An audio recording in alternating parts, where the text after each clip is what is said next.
Bear down, fam. Jonathan Taylor might be on his way to becoming the Chicago Bears' next featured back, and this isn't some random blog rumor, it's ESPN's Ben Solak putting it in writing. In a minute, I'll break down why this could be the missing piece Caleb Williams needs for the most lethal offense in the NFC, and why Ryan Poles could be making a franchise-altering mistake if he closes this deal at any cost. Meanwhile, there's a war going on in the receiver room that nobody at Hollis Hall wants to say out loud. Rome ODUNZE versus Luther Burden III. And the question everybody's tiptoeing around is simple. What if the rookie already passed the first rounder? I'm breaking it all down, names and all. And to wrap it up, something nobody in the Windy City saw coming. The Kansas City Chiefs, the defending champs, offered the Bears Felix Anudike-Uzomah. But before you get excited, I'll tell you why this specific offer could be the mistake that derails Poles' whole master plan for the Navy and Orange. Let's get into it. Hit play. Okay, fam, stop everything. I need you to turn down whatever you're doing right now because this is the kind of rumor that, if it actually happens, completely changes the conversation about this team's ceiling in 2026. Let's build the context the right way, because some people are going to hear Jonathan Taylor to the Bears and think it's pure summer clickbait. It is not. And to understand why this makes sense, we first have to talk about where this offense stands right now and what it's missing, how we got here, the hole in the backfield. The Bears enter the 2026 season with Caleb Williams in year 2 under Ben Johnson, and honestly, bro, the rest of the offensive roster is loaded to actually compete. Colston Loveland at tight end, Luther Burden III breaking out, Rome ODUNZE looking to take that next step. Joe Thuney anchoring the offensive line after winning Protector of the Year in his first season with the team. This is an offense with top-tier pieces at almost every spot. Almost every spot. Because in the backfield, things get gray.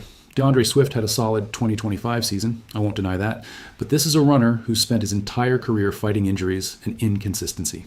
And Kyle Monaghan, honestly, I like the guy. He's a downhill runner who hits with attitude between the tackles, but he's not the back you hand the ball 20 times a game to. In an offense that wants to be elite, he's complimentary, and complimentary is not the same as a franchise piece. That's the gap. And that's exactly where Ben Solak's prediction comes in. The prediction, and why it's not just some throwaway line. Solak, in his 2026 season prediction column for ESPN, wrote in plain words that the Bears make perfect sense for Jonathan Taylor. His argument is direct. Instead of waiting for Swift and Monaghan to organically get better, Chicago makes the aggressive move and brings in the best available runner on the trade market. And look, I could be wrong, but when an ESPN analyst, not just some random blog, puts a trade prediction in writing with a team name and a player name attached, there's usually a real reason behind it that goes beyond generating clicks. Solak knows the Colts roster, he knows the Bears' finances, and he knows Ben Johnson's offensive style. When he lines up all three and tells you this makes perfect sense, I'm going to pay attention. Who Jonathan Taylor is and why he would change everything. Let's talk numbers, because this is where the conversation stops being speculation and becomes pure math. Taylor led the entire NFL in rushing touchdowns last season with 18. 18 touchdowns from one single running back. On top of that, he piled up 1,585 rushing yards on 323 carries, the highest attempt total in the entire league. That is not a committee back. That is a runner carrying a full offense on his own shoulders. And he doesn't stop there. 46 receptions, 378 receiving yards, and 2 touchdowns through the air. Add it all up, 20 total touchdowns from scrimmage and 1,963 total yards between the ground and the air. Those are top-tier back numbers, period. He's a 3-time Pro Bowler and finished as the runner-up for Offensive Player of the Year. At 27 years old, he's still fully inside his physical prime. Now, here's the part that gets me most excited as a fan, analyzing this with a clear head. Running backs, compared to other high-impact positions like quarterback or edge rusher, don't cost a fortune on the market. And with Caleb Williams, Burden, Loveland, and Odunze all still on rookie contracts, the Bears have the cap space to make this piece fit without sacrificing anything else on the roster. That's the kind of go-for-it opportunity Ryan Poles needs to be watching closely right now. The comparison that has to be made. Colts versus Bears in this negotiation. Here's where I have to be honest about the other side of the table. Indianapolis has no genuine urgency to sell their star running back. The Colts are in a contending window too, and Taylor is the backbone of their ground attack. If I were sitting on the Colts side, my first reaction would be to hang up the phone. But here's the angle that makes this interesting. Running backs have shorter production windows than almost any other position in the NFL. Taylor is already 27. If Indianapolis isn't fully convinced they can reach a Super Bowl in the next 2 or 3 years with Taylor as the centerpiece, cold front office logic says it's better to sell high now than to let him decline on the roster and lose market value. The Bears on the other side, have exactly what any seller wants: young picks, an offensive roster already built around a developing quarterback, and a real shot at winning now that's already open. This already burned me once with the Max Crosby dream, so I'm not going to sit here and say this trade is a done deal. But the difference with Crosby is that the problem there was never interest. It was the price tag and the medical complications. Here, if the Colts decide they want to start building for the future, the fit with the Bears is close to perfect. Now, let me throw in my own doubt here, because I don't want to just sell you the hype. It bothers me a little that Ryan Poles might spend real draft capital on a 27-year-old running back in a league that values that position less every year and where production tends to fall off a cliff right around age 28. If this gets done with a second-round pick attached and Taylor tears something up in year 2 with the Bears, that's a fair criticism, and I'll be the first one making it. This isn't a risk-free bet. It's a calculated one, and those two things are not the same. What this would mean for Ben Johnson's offense, think about this tactically for a second. Ben Johnson's offensive philosophy lives off creating conflicts that opposing defenses simply cannot solve. If you put Jonathan Taylor behind an offensive line anchored by Joe Thuney, with Caleb Williams throwing to Burden, Odunze, and Loveland, you're forcing the defense to choose between loading the box to stop the run or leaving open space for 3 top-tier receivers they already have to deal with.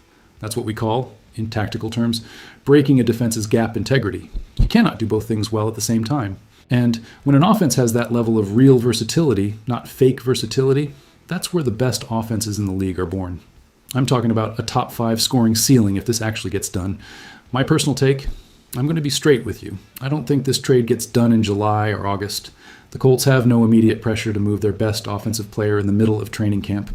But if Indianapolis starts the season with doubts about their contending window, or if some internal friction pops up around Taylor's future contract, this is exactly the kind of trade that gets activated at the November trade deadline. And if the Bears manage to close something close to this, even mid-season, we're talking about an offense that goes from good to, honestly, a nightmare for any coordinator in the NFC. Remember this name, Jonathan Taylor. Because we're going to be talking about him a lot more before this year is over. All right, fam, deep breath. Because now it's time to talk about something I've been chewing on for weeks, and honestly, it gives me mixed feelings as a fan. How we got here. Rome Odunze entered the league in 2024 as the 9th overall pick, a first-round selection with expectations of becoming this franchise's long-term WR1. His rookie season was solid without being explosive, but 2025 was where things got complicated. Odunze finished with 661 yards and 6 touchdowns in just 12 games because a stress fracture in his foot kept him out for 5 straight games. He came back for the playoffs, but with a muted performance, 2 catches for 44 yards in the wildcard round, and the exact same line, 2 for 44, in the overtime divisional round loss to the Rams. That season ended with more questions than answers about him.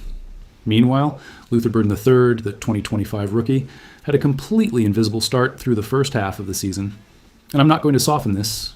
There were weeks where it felt like Ben Johnson had forgotten Burden was on the roster. But when Odunze got hurt, Burden stepped up in a way nobody expected.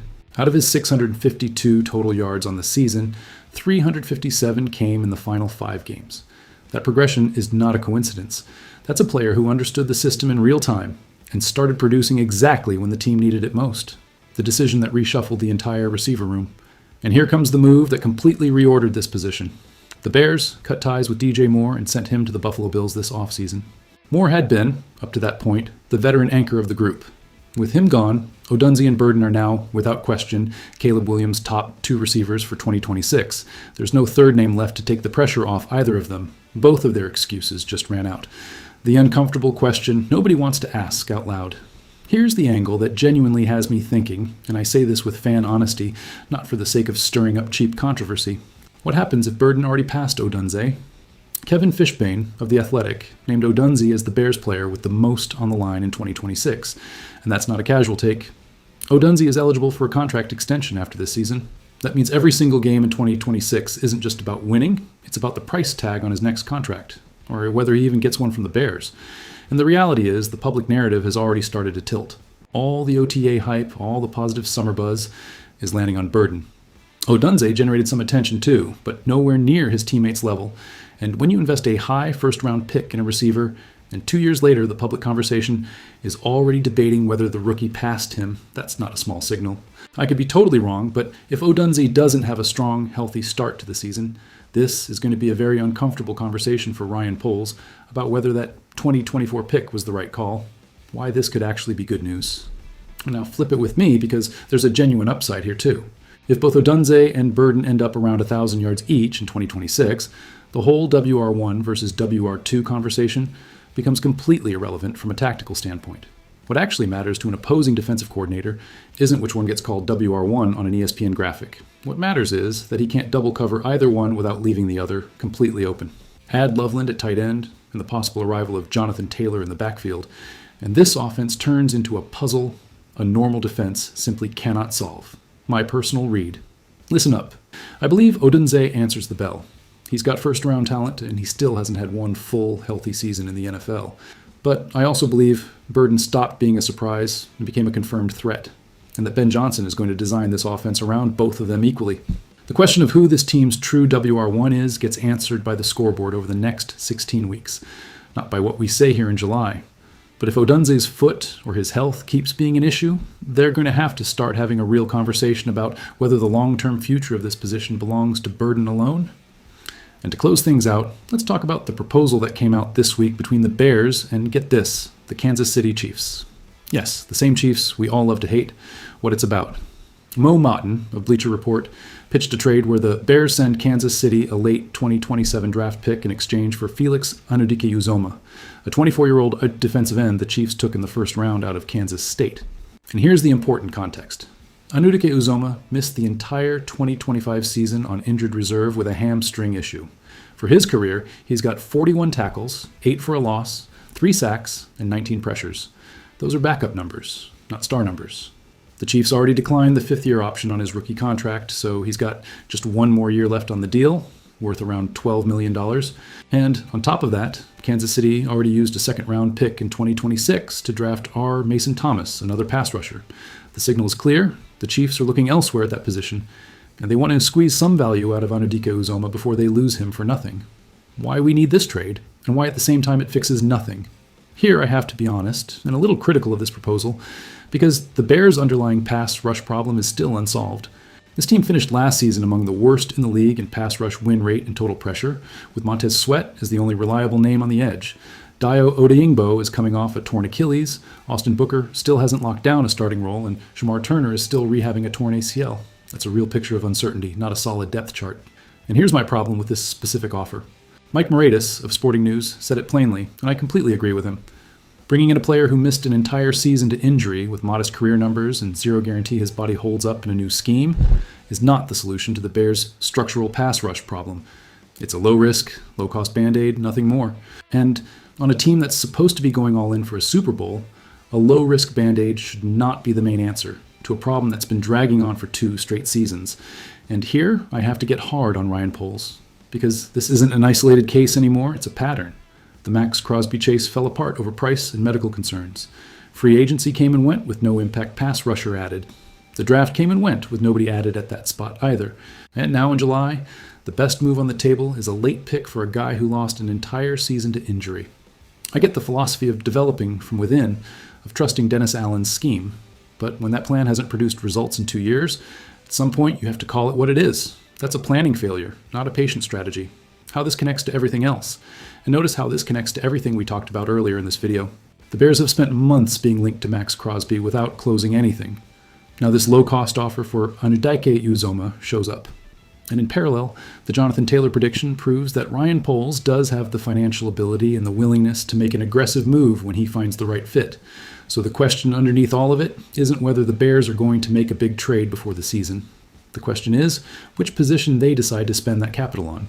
And if you ask me, the pass rush needs a lot more than a late pick for a guy who didn't play a single down last year. My conditional prediction: if the Bears start the season with serious doubts at pass rush, and if some rival team shows up with a real offer for a genuine impact edge rusher before the November trade deadline, that's when the real move at that position happens. Anudike-Uzomah, for now, is just a footnote. Don't completely ignore it, but don't get your hopes up thinking it solves the real problem either. And there you have it, fam. A possible mega trade that could turn this offense into the best in the NFC. A quiet war between 2 receivers where one of them is running out of excuses.